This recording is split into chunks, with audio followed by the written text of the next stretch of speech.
exactly. Brian, what part of the world are you from? I'm in the UK. UK? Okay. What part? Cornwall. Okay. Okay. I normally get that response. The Democratic People's Republic of Cornwall. Yes, Exactly. It's one of the 5 Celtic countries, along with Scotland, Isle of Man, Ireland. Then you have Cornwall, and then you have Brittany and France. Yeah, and I've spent a little time in the UK and spent a lot of time in Newcastle. Yeah, and some time in Scotland and whatever. Cornwall's one of the places I have not been though. So, in many ways, it's very similar to Scotland. We have bagpipes, we wear kilts. Not very often, admittedly, but they are around. So, yeah, in many ways, there's similarities between us and Scotland, definitely. Yeah. Well, we wear kilts in Ocean View too. I don't know why all these guys think they're Scottish, but they do. It just became a thing where several guys like wearing kilts, and I was like, that's fine. So my year we had a kilt night, and one of our brothers brought in like 5 or 6 kilts as loaners. And these aren't, the 9 yards where you bunch it up. These are like already sewn together. You just sort of wrap them around and they Velcro, or however it was. And so I borrowed one and wore one the night.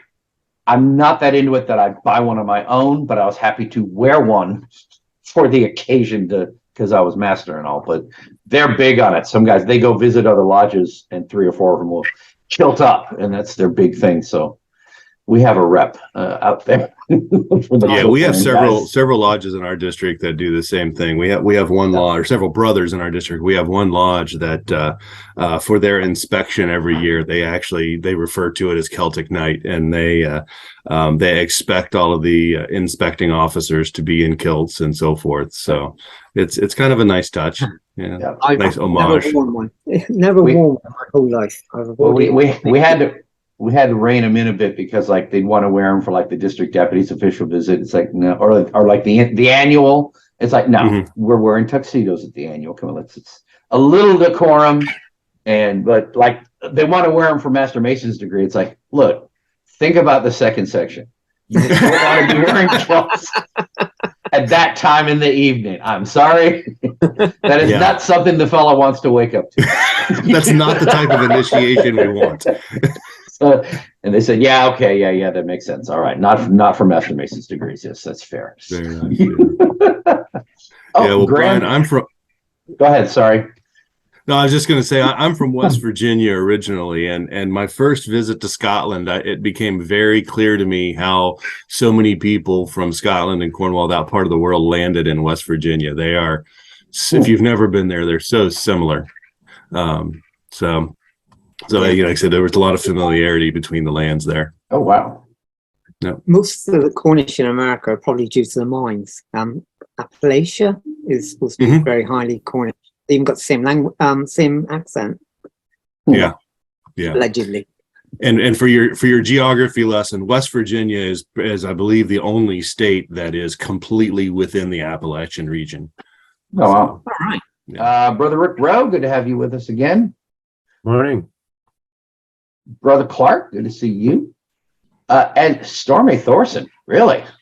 I know that guy. Morning, Stormy, good to have you with us.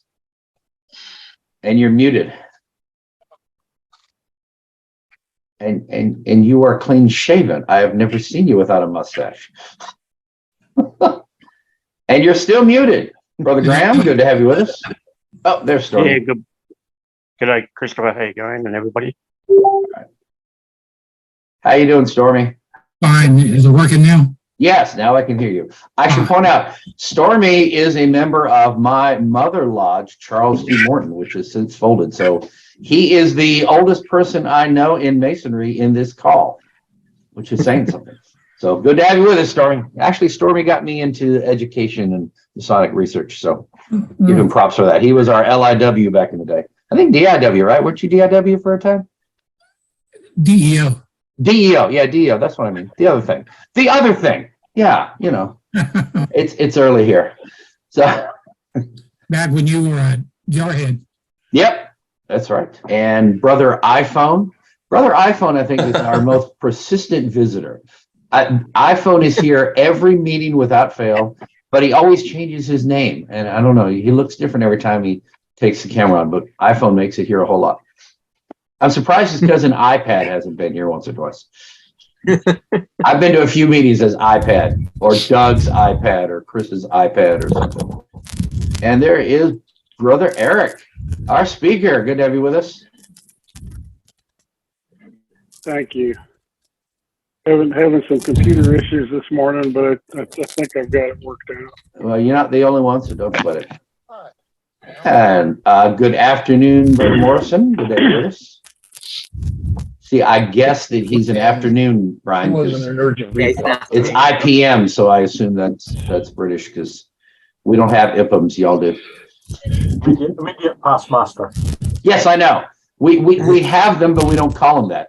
We do that for Jobies, though. We have immediate past honored queens and such, but not as an official title. Sort of, that's what they call them. You actually have it as a seat and things. It's a the thing. With us, it's like you're just the newest has been for us. That's we're much less formal. Welcome to Virginia Research Lodge's unstated meeting, the first one for 2023. It is so good to have you all here. It's a little after 10, so I'll go and do the formal hello to everybody. In the chat, if you want to look, we have our usual links. The first is to our Facebook group. You are more than welcome, if you're not already a member, to join us on our Facebook. We do have our weekly emails. Our weekly research papers get posted there, as well as being emailed out to our email list. Then we have our lodge website where all of our research papers can be found and other cool research things. Next is our YouTube channel where all of these meetings are posted eventually on YouTube. I think I'm 1 or 2 behind right now. Sorry. I had Christmas to get stuff done, Brian, and I didn't get hardly anything done I wanted to get done. But if you want to visit us on YouTube, please like and subscribe if you're watching this now. And we have a whole slew of them. We have a playlist of our previous unstateds. I should probably actually just list the playlist maybe, because that takes them right to the list and they see all of the unstateds. But there's other videos up there too. And then my email, if you're not on Facebook, I totally understand. You probably have a productive life, unlike me, because you're not on Facebook, but you can email me directly if you want to be added to our email list and get a research paper every week.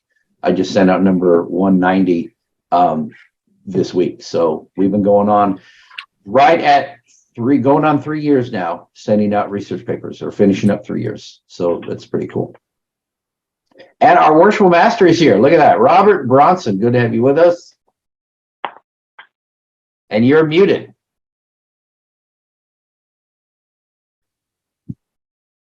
See, now with the hat and the longer beard, you actually look like you're from Winchester.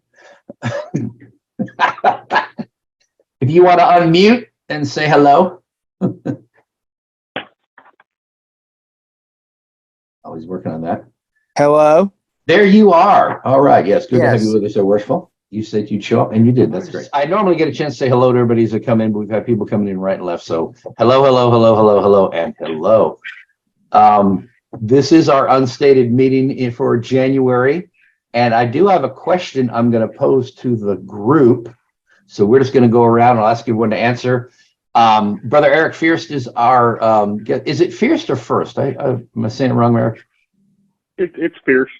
Fierst. I said it right the first time. Okay. We'll be getting to him in a few minutes, but I like to I want to make an effort this year to have a little bit of structure. There's a lot of things I kind of halfway start that don't really kick off. So I'm going to try and at least ask a question, a pithy question, to start it off, give everyone a chance to at least say hello. And you don't need to introduce yourself or anything. I'm just going to go around the room and ask everybody just to answer this question.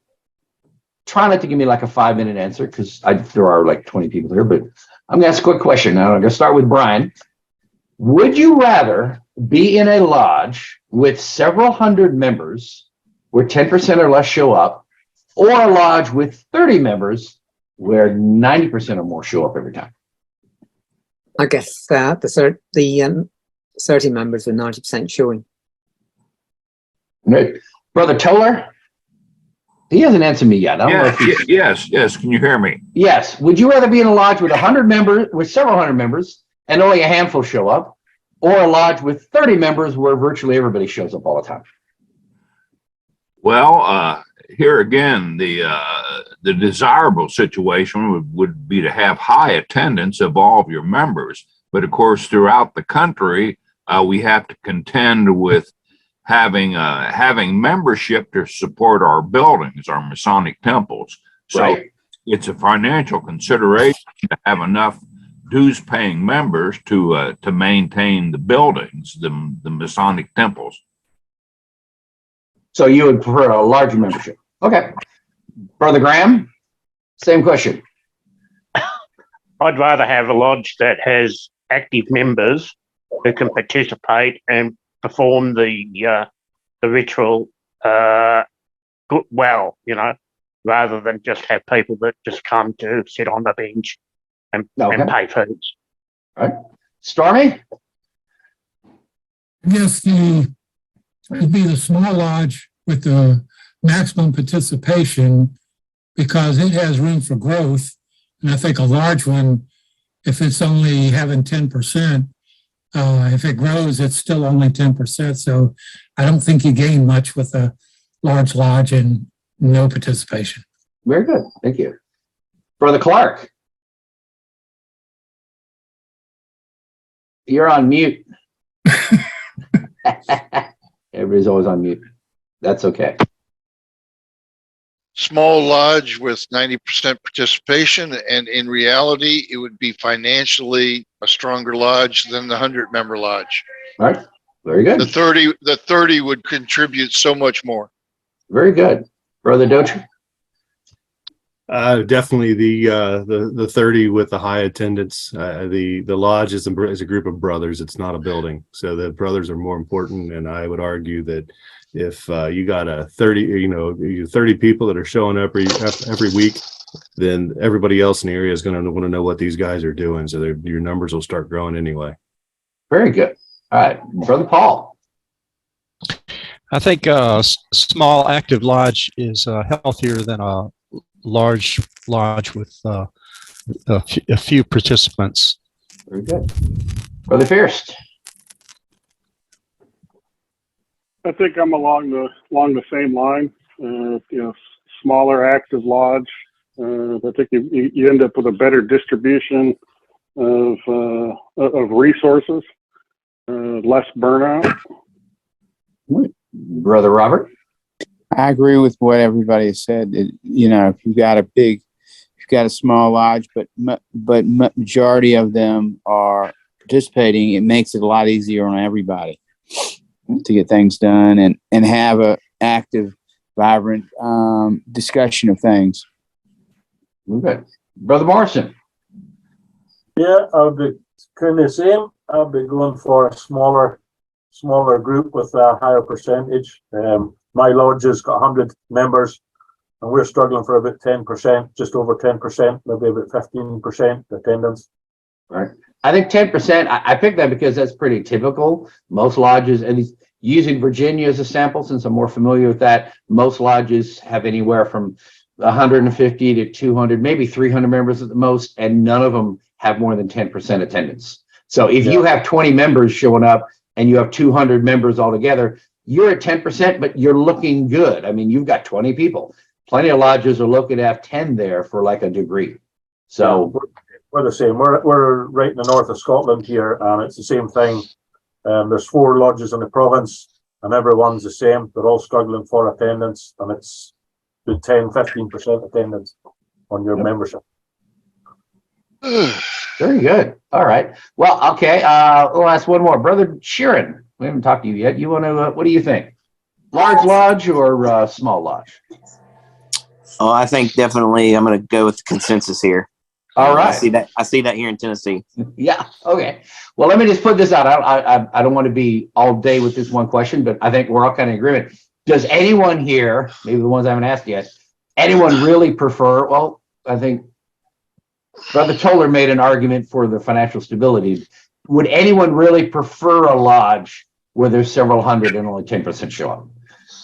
Well, my lord, sorry. Go ahead. So this is Brian Bird. Yeah. We have about 10% participation in our lodge. We're pushing around 1,000 members, though. Oh my!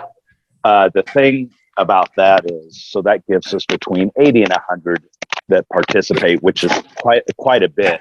Yes. From the financial aspect, we're probably financially healthier than our Grand Lodge. So I like it because it gives us some money to contribute into the community. Also, having nearly 1,000 members, we have nearly 1,000 members that are bringing in folks as well. So it helps us keep up and going. I think when you're talking 120 members at 10%, that's quite a bit different than maybe 1,000 members. But at one time, at the height of the heyday, we were the largest in the world with 8,000 members. Oh so my! What lodge is that? Albert Pike Lodge in Wichita, Kansas. Ah. Wow. And we have 9 other lodges, and it's only a 500,000 population MSA. So, but we've suffered with membership as much as anyone else has through the years, just through attrition. But from our particular standpoint, I would take our roughly 1,000 members with the dues to help us fulfill our philanthropic goals. Well, there's that. That's true. But I mean, you're kind of outside the average, because typically I'm thinking of 200 members in the lodge with 20 active. If you don't have at least 20 who show up, I'm saying like over the course of a year. It's a problem. Yeah. I mean, in my lodge, I think even including the annual, we probably have 30 people in my lodge I would see at least once during the year. So you can't confer degrees if you don't have at least 10 or 15 people who are consistently there, who know the parts. Yeah, no, you're absolutely right.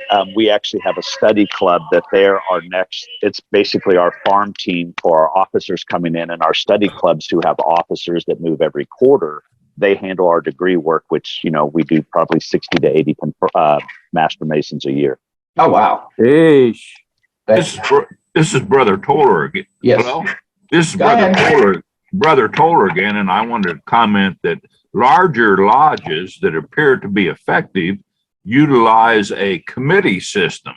They have a craft club and a picnic committee and a ladies committee and so on. That way, brothers that have a common interest, they can interact with their buddies, their friends within the lodge to perform some certain function, like presentation of degrees, presentation of events, and so on.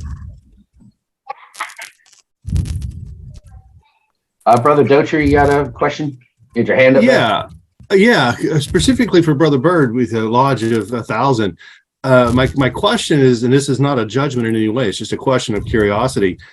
Do you have effectively multiple lodges that operate within the same lodge, meaning you have different groups that continually associate with one another, or do they all constantly intermingle with one another?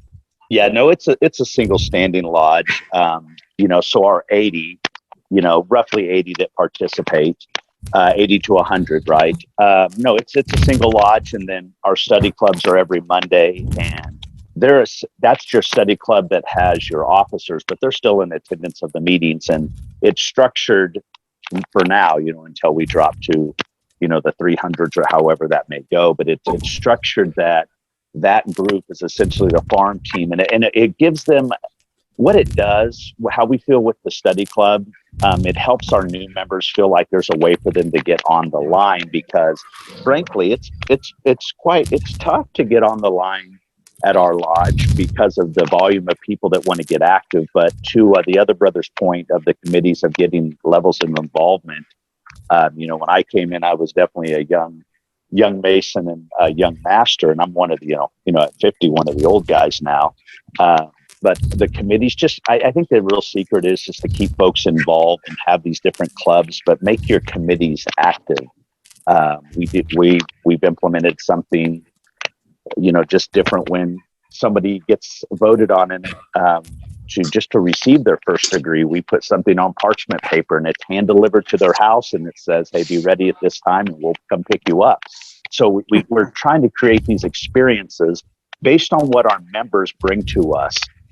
We had a member in 2015 that he challenged our lodge with a lot of things we should be doing as far as participation with picnics and whatnot and ladies events, and we implemented it. And I got to tell you, I think it stopped the bleed of folks leaving the fraternity, frankly.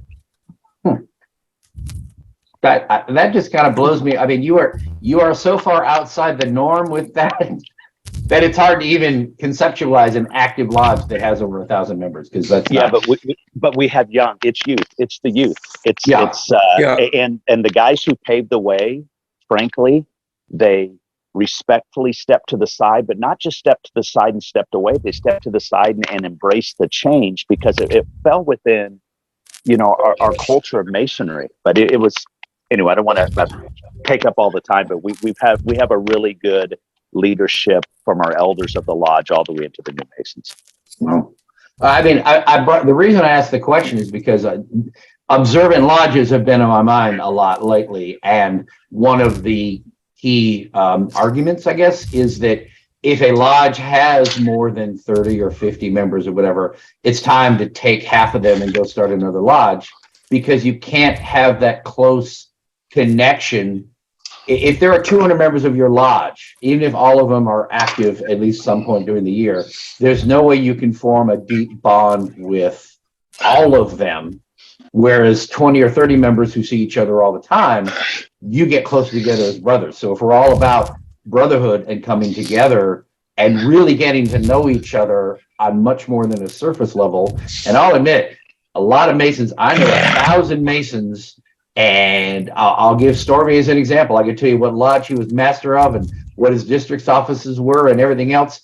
Other than the fact that I knew that Stormy was a police detective, most of the guys, I don't know what they do for a living. I don't know their wife's names. I don't know how many kids they have, but I can tell you exactly what lodge they belong to and when they were master and when they were in the Royal Arch.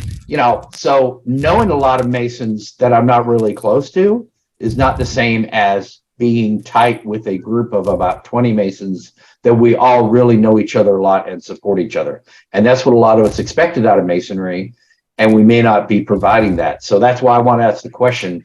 Sounds like everybody here would love to be in a lodge with just 30 members and it's strong and everybody's involved. So it's interesting. Lee, you had a question? Yeah, well, less of a question and more of an observation on what was just said by Brian and yourself. My mother lodge was Isaac Newton in Cambridge, which is attached to the university. And I think we have a membership of thousands and thousands because we just don't let anybody leave. We own a gold mine somewhere in South Africa, and if you stop paying your dues, then the lodge just pays them for you. The idea of that being that the early experiences of the young people that join Isaac Newton are fantastic, because obviously being attached with the university, the festive boards are cooked by Michelin-starred chefs, and everybody gets a court dress outfit when they become a floor officer that's tailored for them in London. And the older members pay for that, even if they never come to the meetings. No, and that's kind of offset by the idea that if you do become a university Mason, as we call them, and you start when you're 21, or, we know that in a couple of years you're going to leave. But hopefully within those few years, we've given you such a good experience of Masonry that wherever you go next, you'll go and find it again. You'll definitely move on. So we might not keep you within Isaac Newton, but it's a fantastic breeding ground for Masons generally that then go off into the world and continue to be great Masons elsewhere. Very good point. Brother Docher, you had a question?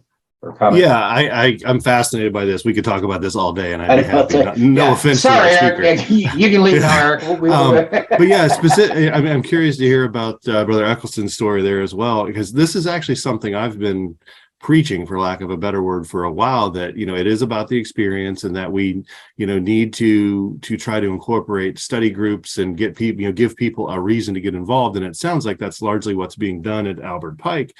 But I guess my and again, this is more of a rhetorical question, but I guess my curiosity is, what's that critical mass, right? You can't do that with 30. I don't think you can do that with 100 or 200, but how many do you have in your total roster in order to get enough brothers involved.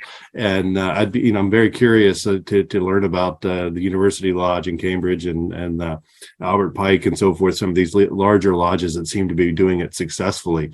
It would be intriguing to find out what, as somebody put in the chat, what that secret sauce is, to get everybody involved and give them the right experience.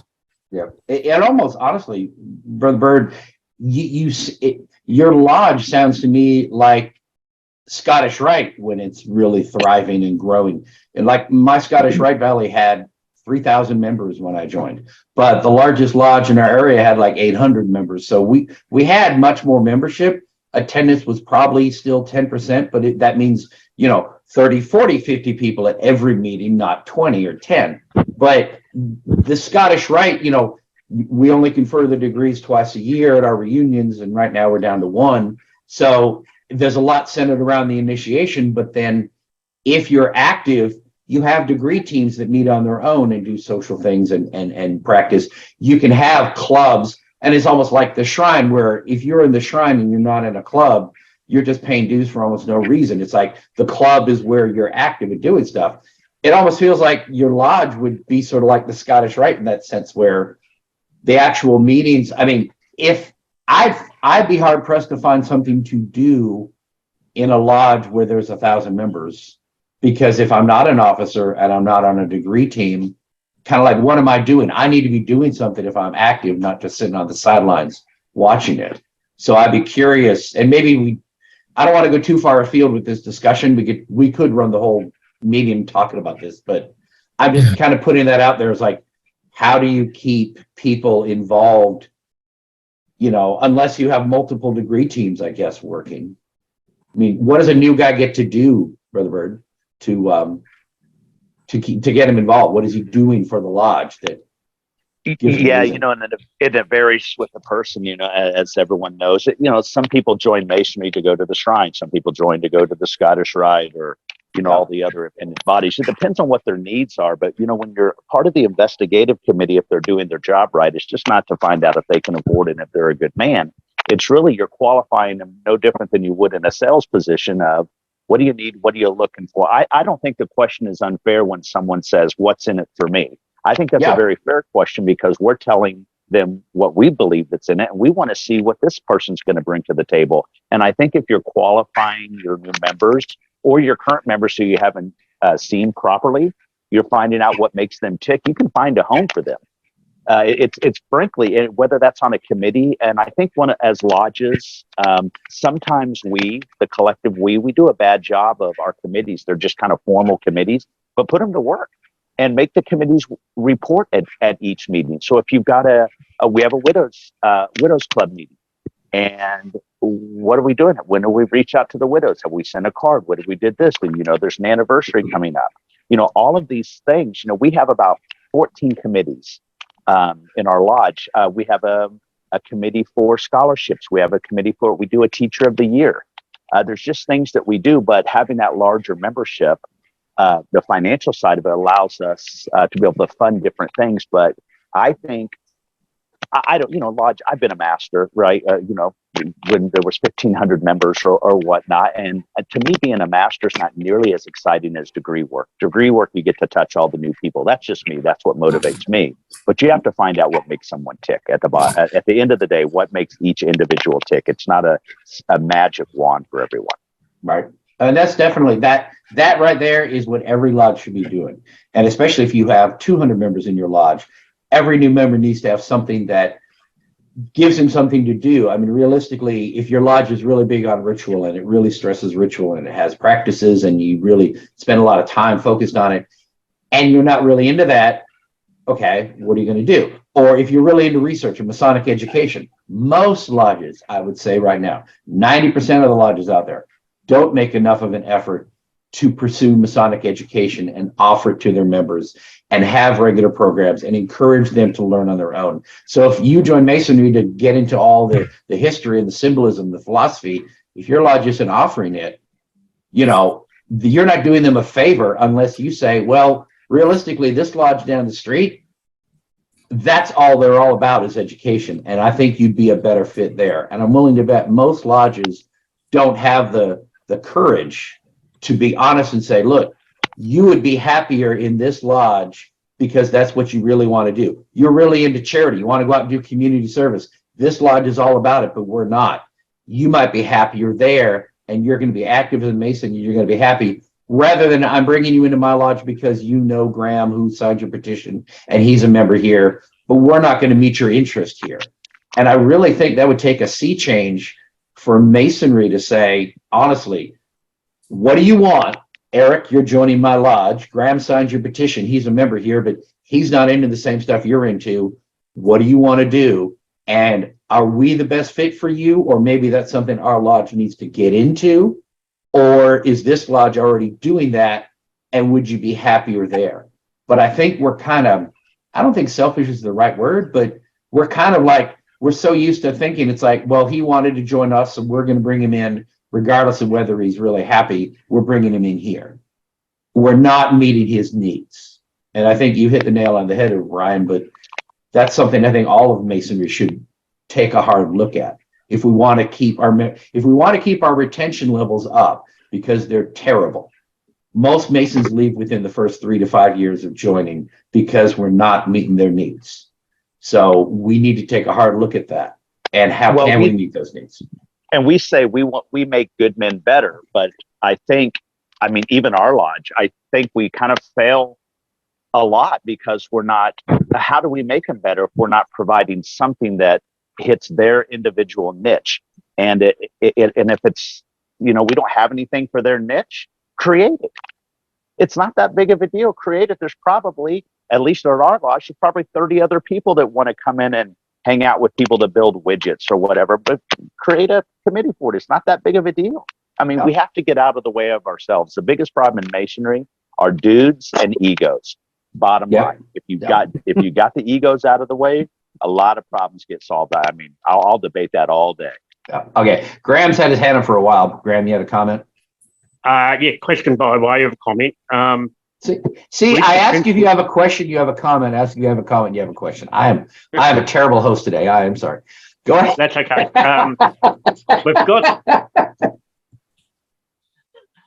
We've got leadership, but the principal officers here in Australia, they have principal officers clubs. So you've got the junior wardens meeting with other junior wardens in their own district, forming their own club. So they go through together. The senior wardens do the same, and the masters do the same. So as you're progressing through the chairs, you're going through with a group of people that you've already known from at least 2 years prior, and it's expected that you would go and visit the other people in that group at least once a year. And by doing that, then you're getting to see, A, what the other lodges are doing and what type of work they're doing, and B, you're supporting, you know, at least somebody else, or maybe 5, 10, 20 people, depending on the size of the district, that will support you that are outside your lodge. Interesting. We go. Someone else had a comment? No. Okay. All right. Well, good. That was a good. I'm glad that question stirred up a lot of discussion. That's for and Brian, you threw us for a loop there, so we're like we had to address that. Wow, that's a totally different way of a lodge operating, is being that big and being successful. But I'm with you on the committees. As long as someone has something to be active in, something to give them a reason to go back to lodge. Because if I'm only going to lodge because I'm paying dues, and you know, if I don't have a reason that they need me to be there, it's hard to motivate myself to go. I mean, you want to give everybody a need. If you don't feel like your lodge needs you to do something, it's easy to say, well, they don't need me, I don't need to go. But if you give every new member something to do, put them to work, and they feel like they're contributing right away, then they'll come back. But retention is worth a whole nother. I'd like to maybe have a whole meeting where we talk about nothing but retention, because I've seen a lot of videos out there on it, and there's a lot of good ideas. A lot of different lodges are trying around the country of how to fix the retention problem. I meant that to be a short little intro, and it's run on for half an hour. Okay, I'm going to go ahead and introduce our guest speaker, Brother Fierst, and let him introduce himself. And he's going to talk about Masonry in the movies. And Eric, do you have a presentation? Do you need to share, or are you just going to be talking? Yeah, if I can, I've got a PowerPoint. Okay. Yes. Let me go ahead. Just for a visual. All right. Yep. You got it. Whenever you're ready, just go ahead and share it.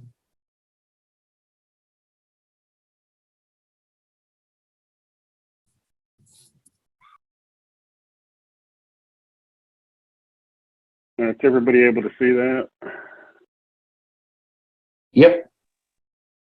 Okay. Got it. All right. So my name is Eric Fierst. I'm currently the worshipful master of Western Branch 189 in Portsmouth, Virginia. Seaboard 56 in Portsmouth is my mother lodge, and I'm up. I guess technically, because the incoming master is being installed today, I'm still the junior past master for another 4 hours, and then I'll no longer hold that. But I'm a Marine veteran. Came into Masonry around 2016, and have really had an opportunity where it's filled a void in my life after separating from the Marines. And I usually on Veterans Day give a presentation about why I joined the Marine Corps and how I relate that to Masonry. And if I'm in the airport, it doesn't matter if I run into a Marine who went to boot camp, completed boot camp yesterday or 50 years ago. There's this common bond. You bled and sweat on the same dirt.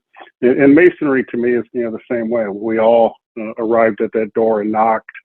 And I'm usually often when I travel wearing Masonic regalia, square and compass, and on just about every trip meet a brother. And to me that's what Masonry is about. So what one of the things that's that I do for enjoyment is television and movies, and there's a current program airing on Disney Plus right now. It's in the National Treasure series, and I said, hey, let's look at this, because this is the first time that Masonry was painted in a little bit different light in this particular series, and it was what exact impact is programs like this having on our craft. Does it help or does it hurt? So typical disclaimer. These are my opinions. It's not the formal viewpoint of my lodge, Grand Lodge, or anybody else. But I'm going to start things off with a Top Gun reference. In 1986, Paramount Pictures released the movie Top Gun. Starred Tom Cruise, Val Kilmer, Kelly McGillis. American drama was directed by Tony Scott and produced by Don Simpson and Jerry Bruckheimer. The film itself received mixed reviews from the critics, but it's credited by others as a major factor contributing to an almost 500% increase in recruitment. And it led to the question, is this, my page isn't scrolling, apologize.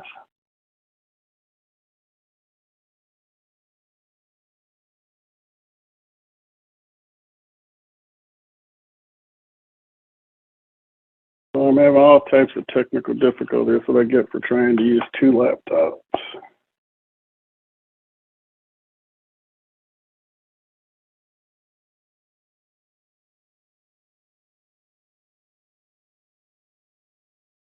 Forrest, give me a second. I'm going to go grab my printed version, and then I'll continue because for some reason my PDF isn't scrolling. All right. Give me a second. Okay. Okay, we will be right back to Eric in a minute. Gotta love these live shows. Okay, I did want to say I appreciate the lively discussion, although we were a little late getting to our speaker. And but I normally try to have like a little 10-minute thing of a little back and forth and get everybody settled in. But that just led to a lively discussion here. But it's a good topic for Masonry is what is working, what isn't working, and what should we be doing differently. I think Masons need to continually re-examine, like, are we fulfilling our needs, and are we doing things the way we should be doing them? And is it sometimes worth changing, or is it we moved away from what we should be doing and we need to get back to what we were doing? That makes any sense. So giving Eric a chance to load up his other stuff. There was a lively discussion in the chat if people want to go and read up on that. I prefer people make comments. I mean, you can certainly put things in the chat if you want. I don't want to discourage that, but if you make a comment out loud, then when we put this out on video, everybody gets to hear the conversation, because nothing that's in the chat gets into YouTube. I sometimes I used to post the chat because people would have links and such, but haven't done that lately. But we'd occasionally put the chat out there on Facebook, usually because people had links of things they wanted other people to see. So it looks like Eric's coming back. All right. All right. Go ahead and share again if you want, or whatever you want to do.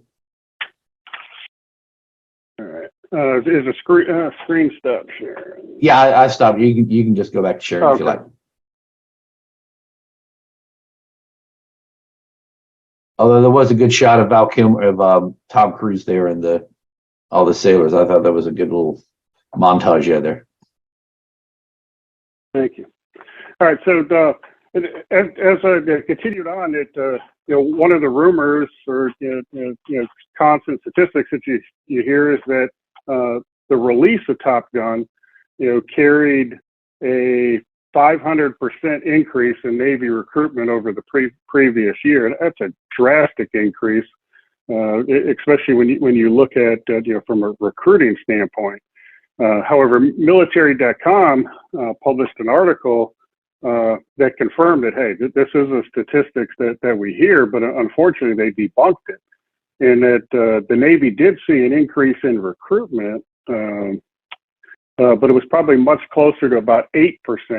And the difficulty was recruiters do record things like sources, high schools, where did you hear about it? But nobody's asking the question of any recruit or service member, what movie influenced you? What television show did you watch? Or what video game brought you here today? So it's at best. The movie Top Gun, certainly entertaining movie, raised morale, pro-American, pro-military, highlighted the U.S. Navy and Naval Aviation program, but it was not the recruitment tool that we usually read about. So what does Top Gun have to do with Masonry? And the movie itself has no direct Masonic tie or connection, but it's a well-known movie with a reported or perceived real-life impact of a positive nature, a movie that many believe drew people to the Navy or some form of military service. The sequel to Top Gun, which Top Gun Maverick released earlier this year, has many wondering if the same is going to happen. Well, this similar rule was introduced with Freemasonry, that Freemason received a similar jump in interest or membership after the release of National Treasure franchise, and again with the Da Vinci Code, and subsequent novels written by Dan Brown. I specifically recall discussions when I was a new Mason that mentioned this belief or perception.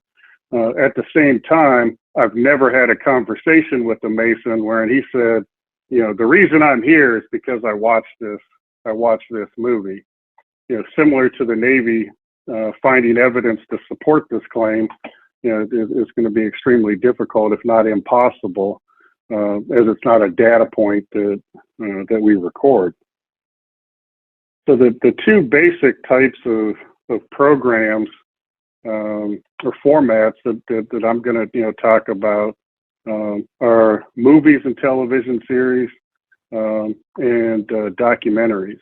My focus is going to be more on the entertainment side, but I will discuss or review two recent documentaries. The Freemasonry in the movies is not a new thing. Since they created television and movies, there's been some form of a Masonic connection or piece of regalia or something that flashes upon a screen. The Man Who Would Be King in 1975 included Masonic symbolism on religious artifacts. Passport to Pimlico in 1949, a Master Mason certificate can be seen on the wall. 1956, the movie The Searcher, starring John Wayne, an apron, Masonic apron is seen with ribbon sewn in the shape of a square and compass. Another John Wayne film, True Grit, in 1969, multiple references, but one scene in particular, calls. When you get home, you put him in a better coffin and you bury him in a mason's apron. These are examples of subtle references to our craft, but why were they included? Most of them would be completely missed or ignored by those unfamiliar with them. Maybe a master mason was on the production or set design crew that maybe tried to slip in a square and compass or a ring, bumper sticker, T-shirt, with the intent to leave some Masonic mark on the film. But these movies were also released in a time when there were simply more Masons. The city of Portsmouth, Virginia, once had 10 Masonic lodges and now has 4. As I was preparing for the 150th anniversary, one of those lodges, I ran across minutes, showing meetings of 150 plus Master Masons in attendance, for a stated communication, which is uncommon today. Unfortunately, we're not blessed with 1,000 members and 80 to 100 in attendance today. But how many of us realize things that in the movie Bad Boys 2, which was released in 2003 with Will Smith and Martin Lawrence, there was a truck that they were driving belonging to a tile installer, and on the back of it was a square and compass on the door. Or Mad Max Beyond Thunderdome in 1985 with Mel Gibson. The fight scene between Max and Blaster, Blaster's wearing a square and compass on his shirt. Both of these were released well before I was a Mason, and I certainly didn't recognize or take note of them at the time. But I do today, when I see them. These displays of Masonic symbols are interesting and certainly talking points, but they're not really what I'm focusing on here today. The movies and television series that I'm trying to focus on have been released within the past 20 years, and Masonry or Freemasonry is playing a larger role in the plot. So these movies include National Treasure, the Da Vinci Code, National Treasure, the Book of Secrets, the Freemason, the Lost Symbol series, and the current one that I mentioned that's airing on Disney Plus, National Series, National Treasure, The Edge of History. I'm sure most of us have heard of them, or at least heard the term "made for Hollywood" before, and are aware that sometimes writers and directors take liberties to change things to make a story more interesting or better fit the storyline. They take something that actually exists and change it to better fit their situation. Sometimes it's a subtle change, whereas other times it makes the situation almost unrecognizable. This misinformation, does this misinformation help or hurt us? Does it draw positive attention or interest into our craft, or does it fuel conspiracy theories and fire the plots, feed fuel to the fire of the plots of government control and political agendas that circle around Freemasonry. In 2004, Walt Disney Pictures released National Treasures. It's written by Jim Koff and the Wibberleys and produced by Jerry Bruckheimer and starred Nicolas Cage as Benjamin Franklin Gates. His character was a historian, and he was on search for a lost Freemason treasure. The clues to finding the treasure led him down a path that resulted in stealing the Declaration of Independence, as they believed that there was a clue to a treasure map that was hidden on the reverse of the document. The Declaration of Independence is a document that exists.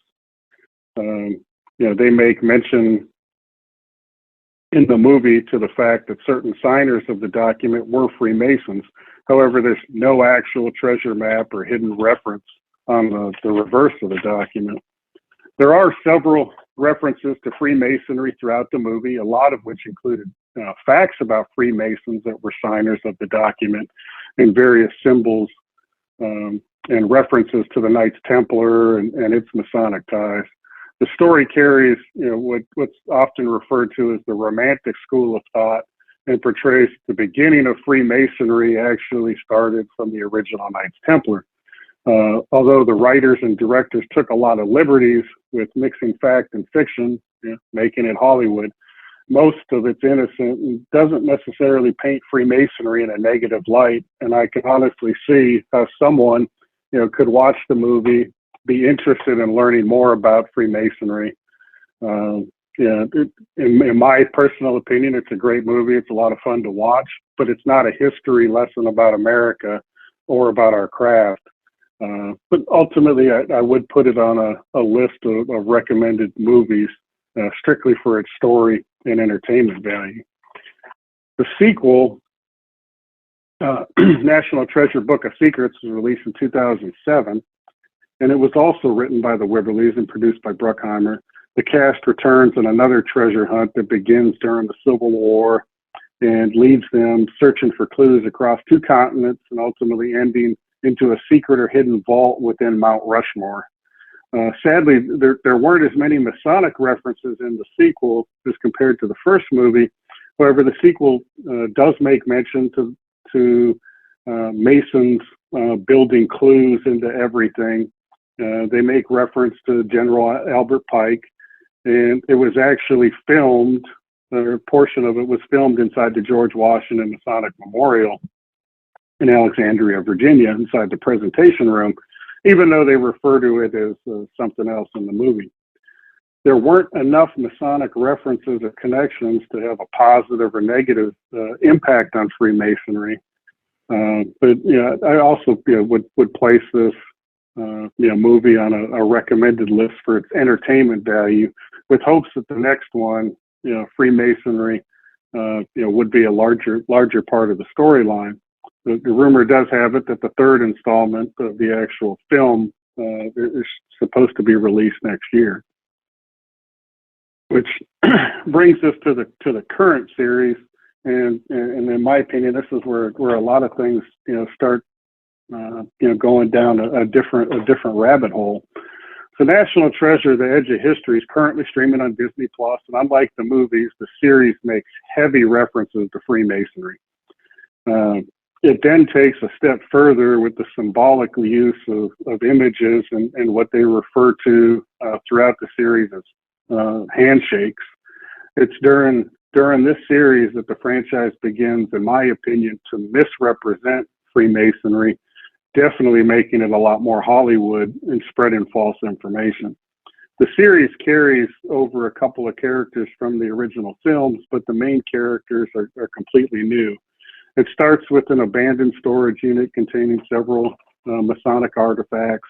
collar devices, jewels, gavel, Knights Templar chapeau. But the first issue comes up with a photograph of a retired FBI agent from the first movie who's referred to as a Grand Master Mason, and includes his adult son and adolescent grandson, and the son and grandson are photographed performing what they refer to as the secret handshake of a Master Mason. The female lead character, Jess, is played by Lizette Oliveira, who then uses this same handshake to gain an entrance into a Masonic building. Once inside and you see here in this picture, the gentleman on the top right corner is who she presents the Masonic handshake to, as he initially denies her entrance into the building. She places out her hand. They're involved in this handshake, and next thing you know, she's got escorted access into the building. Eric, is the catchphrase "live long and prosper"? Because that's what it looks like. The Vulcan hand. That is what it looks like. Sorry, didn't mean to derail you there, but that's entirely fine. So once inside, she takes the silver gavel that she found and is in that picture of the gentleman in the back, the Grand Master Mason, and she finds a spot on the altar that has a different key that it's placed into, and inside that reflection shows one of the two pillars which are in the series placed in the front of the lodge room. And as she goes up, there's a hidden treasure inside of one of the two pillars that were placed on there. The dimly lit room and the lack of coloring, it wasn't a focus. Determine, hey, do they have Jachin and Boaz in the right order? Which one was representing? That part of it really wasn't called to attention. But it to me, it's things like this that start bringing people down a different area of thought, where it's not a subtle reference to Freemasonry and history. It's getting more into the ritual and conspiracy theorists and what are we really doing inside of these buildings. So when we think of famous Masons, when I think of them, I recall names like George Washington, Benjamin Franklin. Certainly, the United States has a number of presidents: Gerald Ford, Theodore Franklin Roosevelt, Harry Truman, astronauts Buzz Aldrin and John Glenn, and of course, John Wayne. But one name that I hadn't heard before until watching this episode was Elvis Presley. Now, I don't know if anybody else has, but when they mention Elvis Presley being a Freemason, I said, I've never heard that anymore. So I turned to the internet and turned to Google and just floored with some of the information that's out there. So I asked the question: Was Elvis Presley a Freemason? The series references a photo that was taken with President Richard Nixon in the Oval Office on December 1st, 1970, and the actual photo is in the top left. And again, they make reference to a secret Masonic handshake, between the two. Now, I look at the handshake and I don't see anything more, than a hand, wrapping around another for a picture. But the concerning part to to me on it was when you look up, was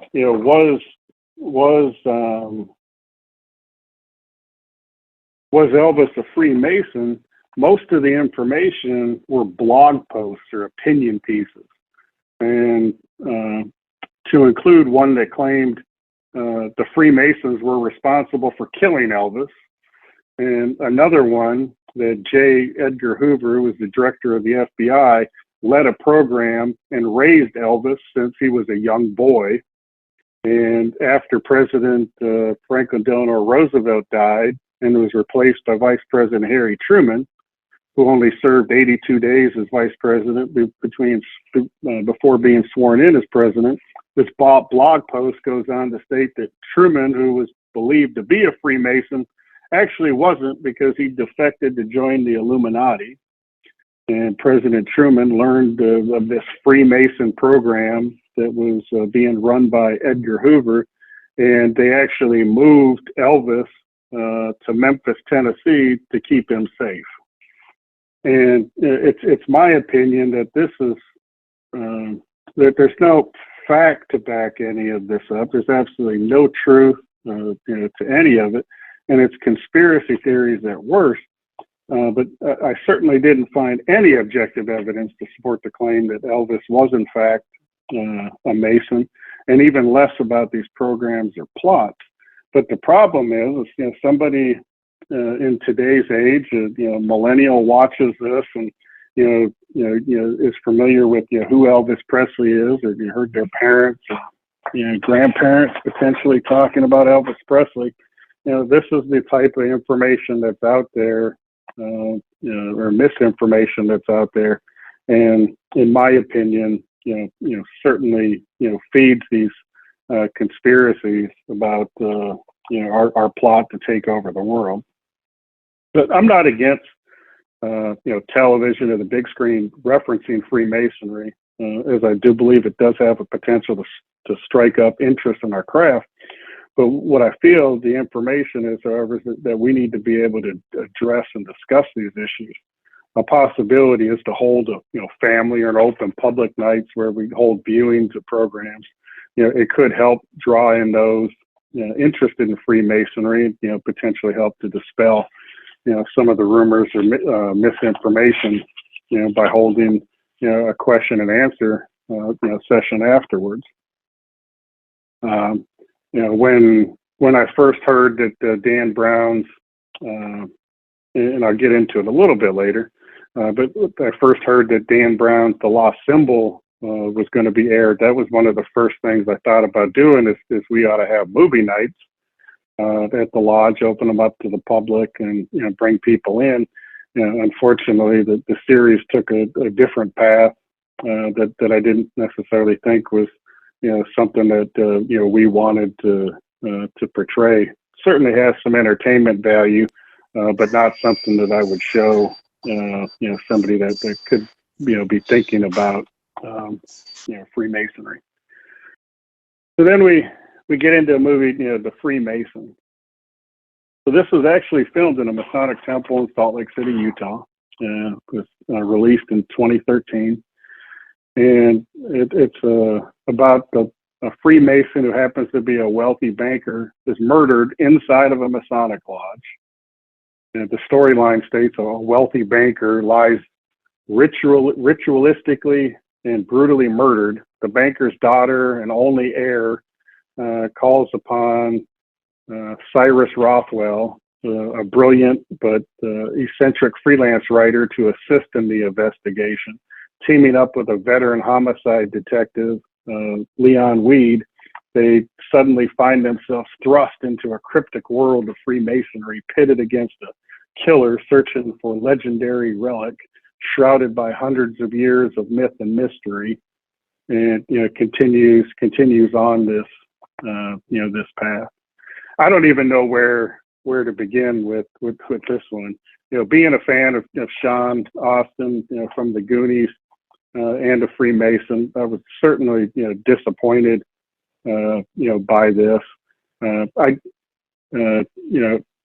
wonder what that particular lodge thought about if it was strictly a money grab that, hey, somebody wants to rent out the building, here's an opportunity to do it. Did they know exactly what the plot of the movie? Money does talk, but I'd like to think that I wouldn't open up, my, temple, to film a murder, whodunit, type movie. So certainly was disappointed. I don't remember if I knew the plot or storyline before I watched it, but I was honestly bothered by the movie and how it portrayed Freemasonry. It's definitely one I wish that they would have used a different secret society or simply made one up. And Dan Brown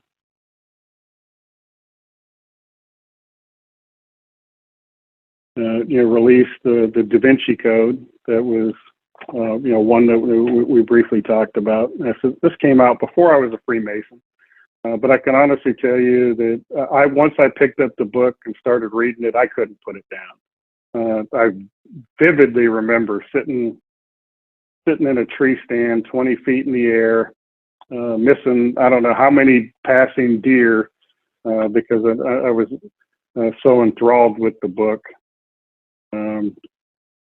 But the movie stars Tom Hanks as a Harvard professor, Robert Langdon, who's searching for clues and symbols to find the Holy Grail. The novel and the movie was not well received by the Catholic Church due to its suggestion and ultimate determination of Jesus fathered children, and that a secret bloodline has been protected ever since. But both the book and the novel do make a number of Masonic references regarding the Templar Knights and symbology. The Freemasons and Knights Templar are portrayed as artists, architects, and protectors. Dan Brown was able to explain his version of the Masonic story or timeline, without the focusing on handshakes or obligations. The Da Vinci Code, therefore, it ends up on my list of recommended novels and movies, for its artistic depiction of Freemasons. Not necessarily from the historical perspective, as it's far from accurate, but is entertaining. And I could see how somebody watching this, would be drawn into or have interest in Freemasonry. Those that enjoyed the Da Vinci Code, were eagerly awaiting the release of the lost symbol. Many were hoping for another feature film, but instead the Lost Symbol was made into a series that streamed on the Peacock network. It aired for one season, was not renewed, had mediocre reception and poor ratings. Unlike his other novels that make mention of Freemasonry, the Lost Symbol was based almost entirely on a version of Freemasonry. Not as much from the perspective of lodges and rituals, but that Freemasons have this inner circle or an inner group of Freemasons that are entrusted with the true secrets, whereas most Freemasons were not. The actual novel was received much better than the series. It simply portrayed Freemasonry as something that I don't believe it is. Or at least not the Freemasonry I know. Maybe that's because I'm not in this inner circle. But I watched it and was left wanting something different. Not necessarily more, just different. Freemasonry was not portrayed the same way in the series as it was in the other movies, and it's hard to recommend a book. I do recommend a book, but not necessarily the series. One of the better programs, as I start wrapping this up and close to the documentaries, is there was a documentary, it's a short one, about 45 minutes long, called The Lost Symbol, Truth or Fiction, that was produced between 2008 and 2011. Funny enough, I went to 3 different websites and found 3 different dates. Apple TV reports that it was released in 2008. IMDb in 2009, and Amazon Prime says 2011. So, whatever you see on the internet is obviously true. But this release was in response to Dan Brown's book, The Lost Symbol, which as we just discussed, follows the Da Vinci Code. The producers were invited actually into a lodge and were able to observe actual degree work being performed. The program included interviews from parties of all sides and helped to explain things from a ritual side of our craft to those that were not part of it. It's on my list of programs that I would recommend watching and referring to others. I did find it a little interesting that by allowing they didn't actually show full obligations being taken, but their rituals did include penalties being mentioned and things that I was a little taken back by that was out there, but I think it was still done in a positive light, showing the history and the fraternal togetherness of our organization, not in a holding us in a negative light. But the other documentary that's out there, and I had high hopes for it because of some of the reviews, but it was really disappointed, was called 33 and Beyond, the Royal Art of Freemasonry. It was written and directed by Johnny Royal, and although it provided some guidance and insight into Freemasonry, and certainly the Scottish Rite, I was troubled by some of the individuals that they cast or interviewed and the way that they carried themselves, and how I interpreted their segments. One particular Freemason in particular mentions traveling abroad, indulging himself in excess. As I believe he says, I was walking around town drunk and ran into a Masonic building. And then a 33rd degree Scottish Rite Mason talked about people's need to keep their mouth shut, and it reminded me of a scene from Iron Eagle, where the character Chappie, who's played by Louis Gossett Jr., says, he has already demonstrated his inability to keep his big mouth shut. So this Mason goes on to discuss his distaste for social media and Facebook. He was amazed by a society that he says he can't believe that anyone he knows would be interested in what he ate for breakfast. This program is described on Amazon Prime, was hailed by ABC News as perhaps the most important documentary ever made on Freemasonry. And this program was released in 2017, and in my opinion, isn't reaching the necessary target audience for today. And it's hard to recommend something that in today's social media and access to information that you've got somebody in there who's against social media, and everybody who's watching this on a mobile device or streaming it through some form of a platform that you're ultimately against.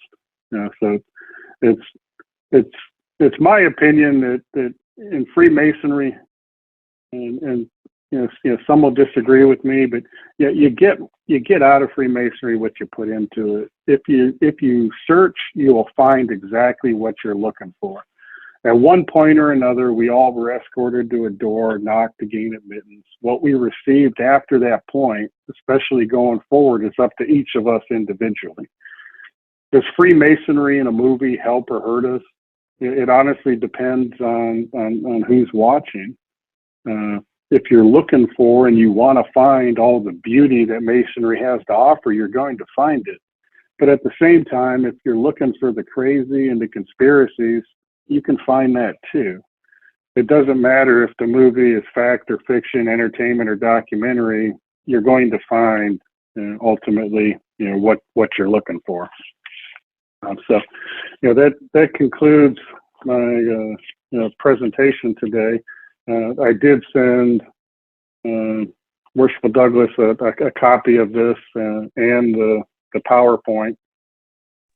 If I don't know if he was planning on sending that out, or if anybody was interested, you could certainly reach out to him or me, to forward it on. But it was just a topic I was interested in, and glad I could share some of it with you today.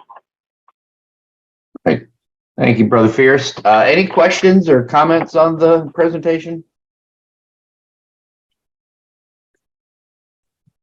I'd say thank you for it.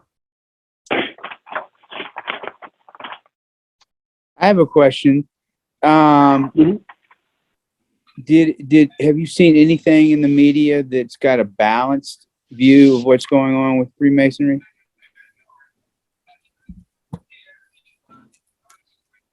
Is there anything out there that you would consider balanced?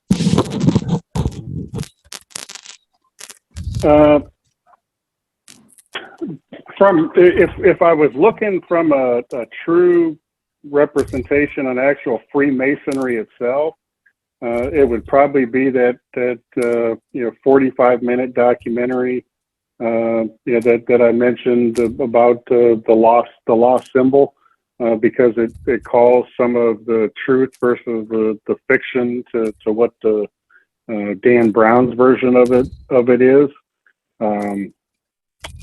And again, it shows,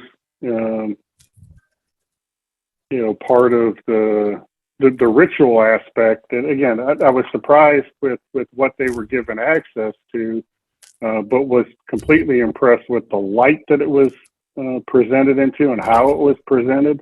It wasn't put forth in a judging manner. And I can honestly say that if I were looking for a program that, in addition to watching something for an entertainment value that I wanted to show or recommend to somebody that wasn't a Mason, it would be that program. Thank you.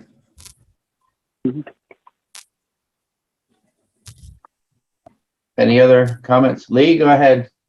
Hi. Again, it's just a comment because maybe our brethren that are not English don't know about this, and it's not a film or a television program, but we have mentioned some documentary.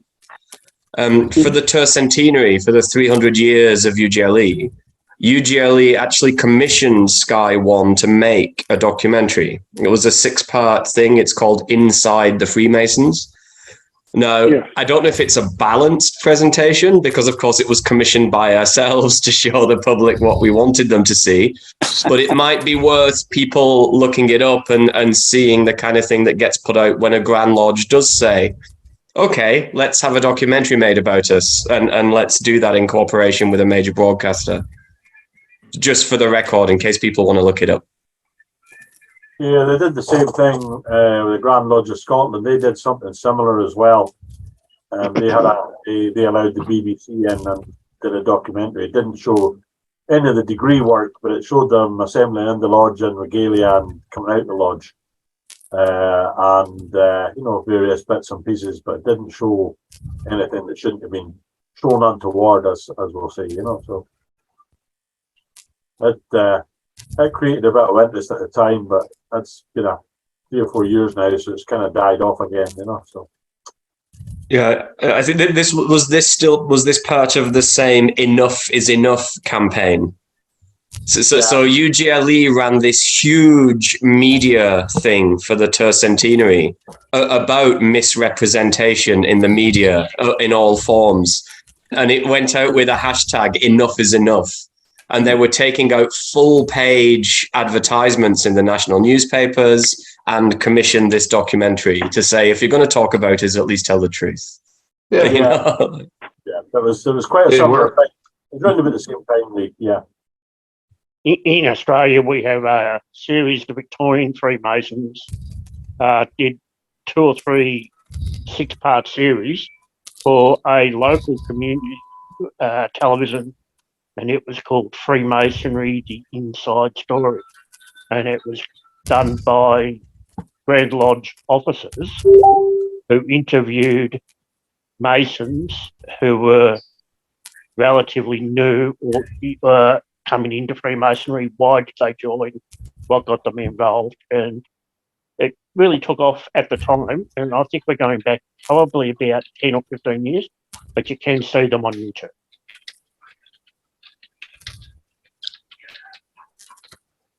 Right. Yeah, Brother Eccleston, I was actually gonna mention that same documentary, that Inside Freemasonry. I have seen that, and although I'm not part of UGLE, I definitely felt that it was a good documentary that I've actually recommended it to quite a few people to see. And again, if I remember right, the title of that is Inside Freemasonry.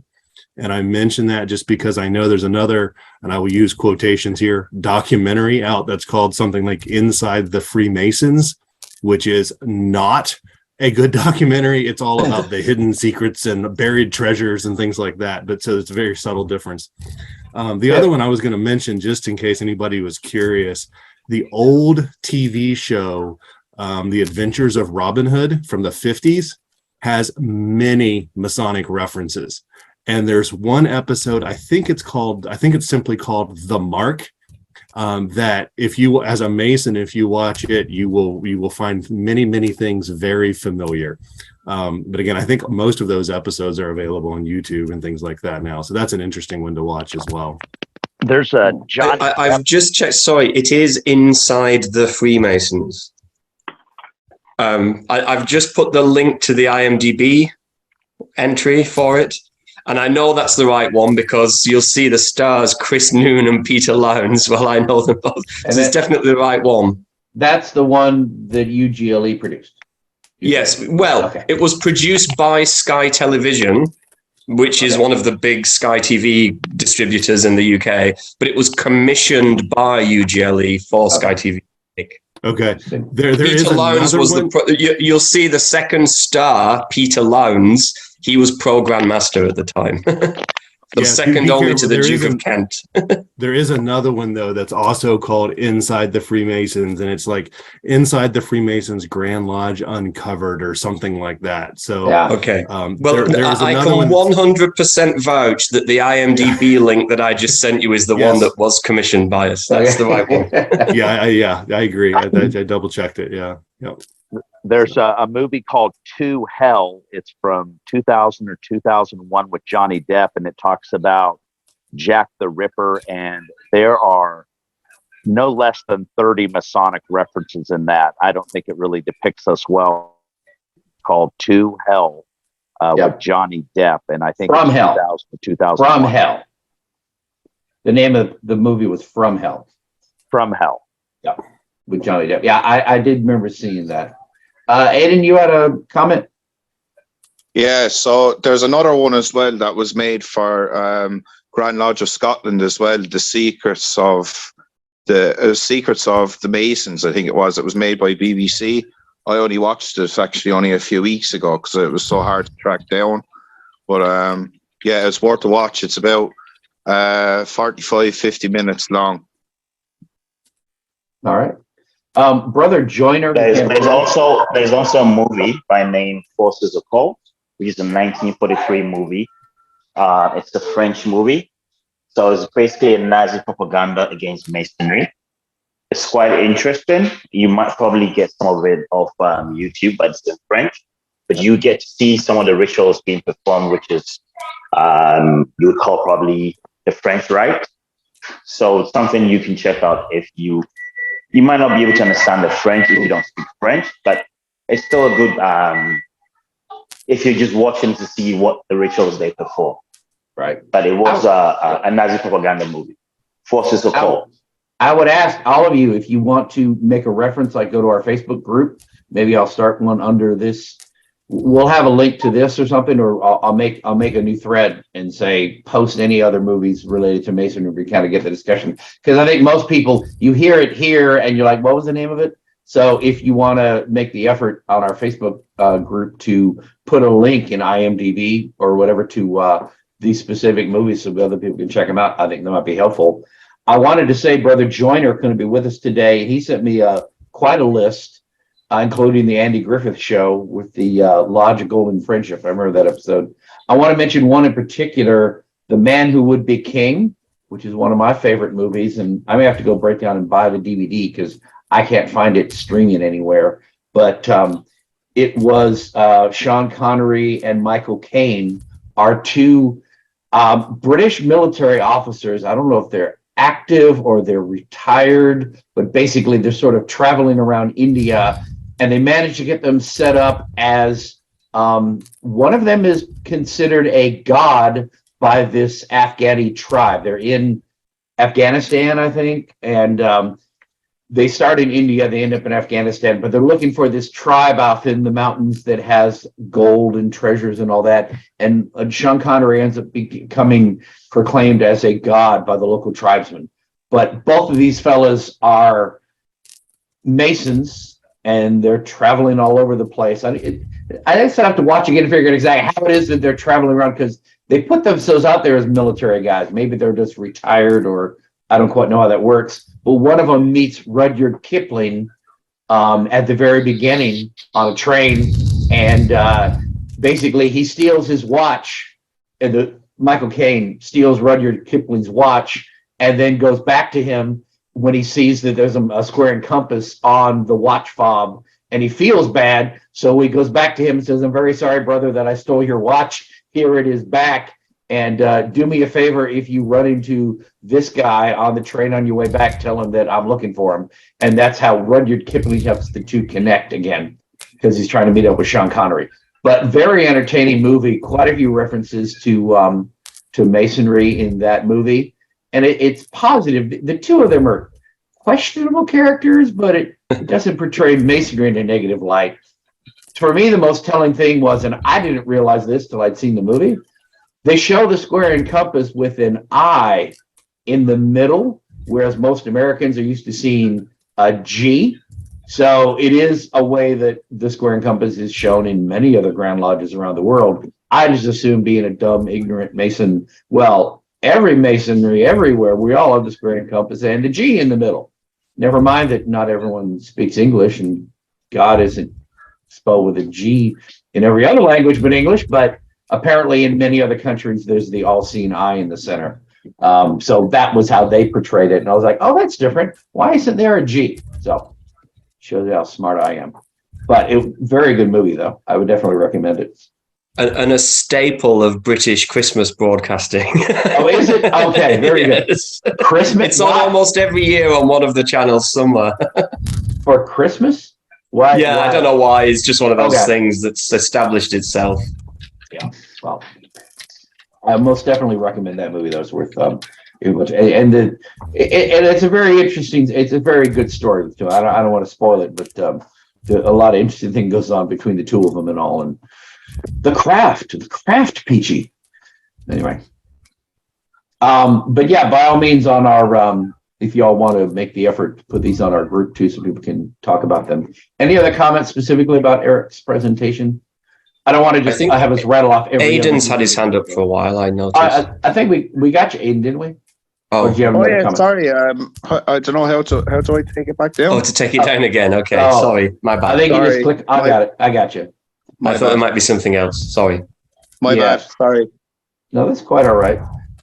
I'm not even sure how to raise. Oh, I see the raised hands. I'm not even sure how to raise them. I have to look.